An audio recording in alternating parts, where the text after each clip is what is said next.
Notre prototype est un assistant IA vocal qui va permettre de répondre à des appels et qui va venir aider le service après-vente de Thomas et Pierron. Bonjour, quelle est votre question? Il est recommandé de vérifier s'il y a des signes d'humidité à l'intérieur. Si la fissure est moins importante, cela pourrait être une micro-fissure structurelle. J'ai appris à travailler avec de l'intelligence artificielle. On entend très souvent parler de ce mot-là, mais au final, qu'est-ce que c'est? Et je ressors de ce stage en ayant vraiment compris et en ayant les capacités techniques d'implémenter de l'IA dans mes futurs projets. On vient toutes d'écoles différentes, de milieux différents, de cursus différents, et assembler toutes ces compétences au sein d'un même groupe, c'est très enrichissant.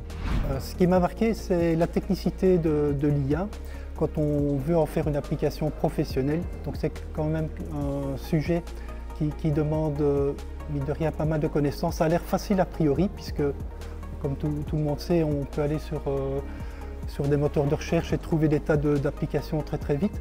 Mais en réalité, quand on cherche à faire une application professionnelle, on est quand même confronté à beaucoup de technicité. Aujourd'hui, je me suis rendu compte, et ils ont pu me le prouver, que l'IA avance très vite et qu'il y a des solutions sur lesquelles on aurait dû bosser avant, mais qui ont été développées entre-temps. Quelque chose qui n'est pas possible aujourd'hui devient possible très rapidement, pas dans un délai de 3 ou 4 ans. Ça se compte en moi, je dirais. J'en tire beaucoup de bénéfices et beaucoup de compétences acquises. Je suis très heureux d'avoir fait mon stage au BIC.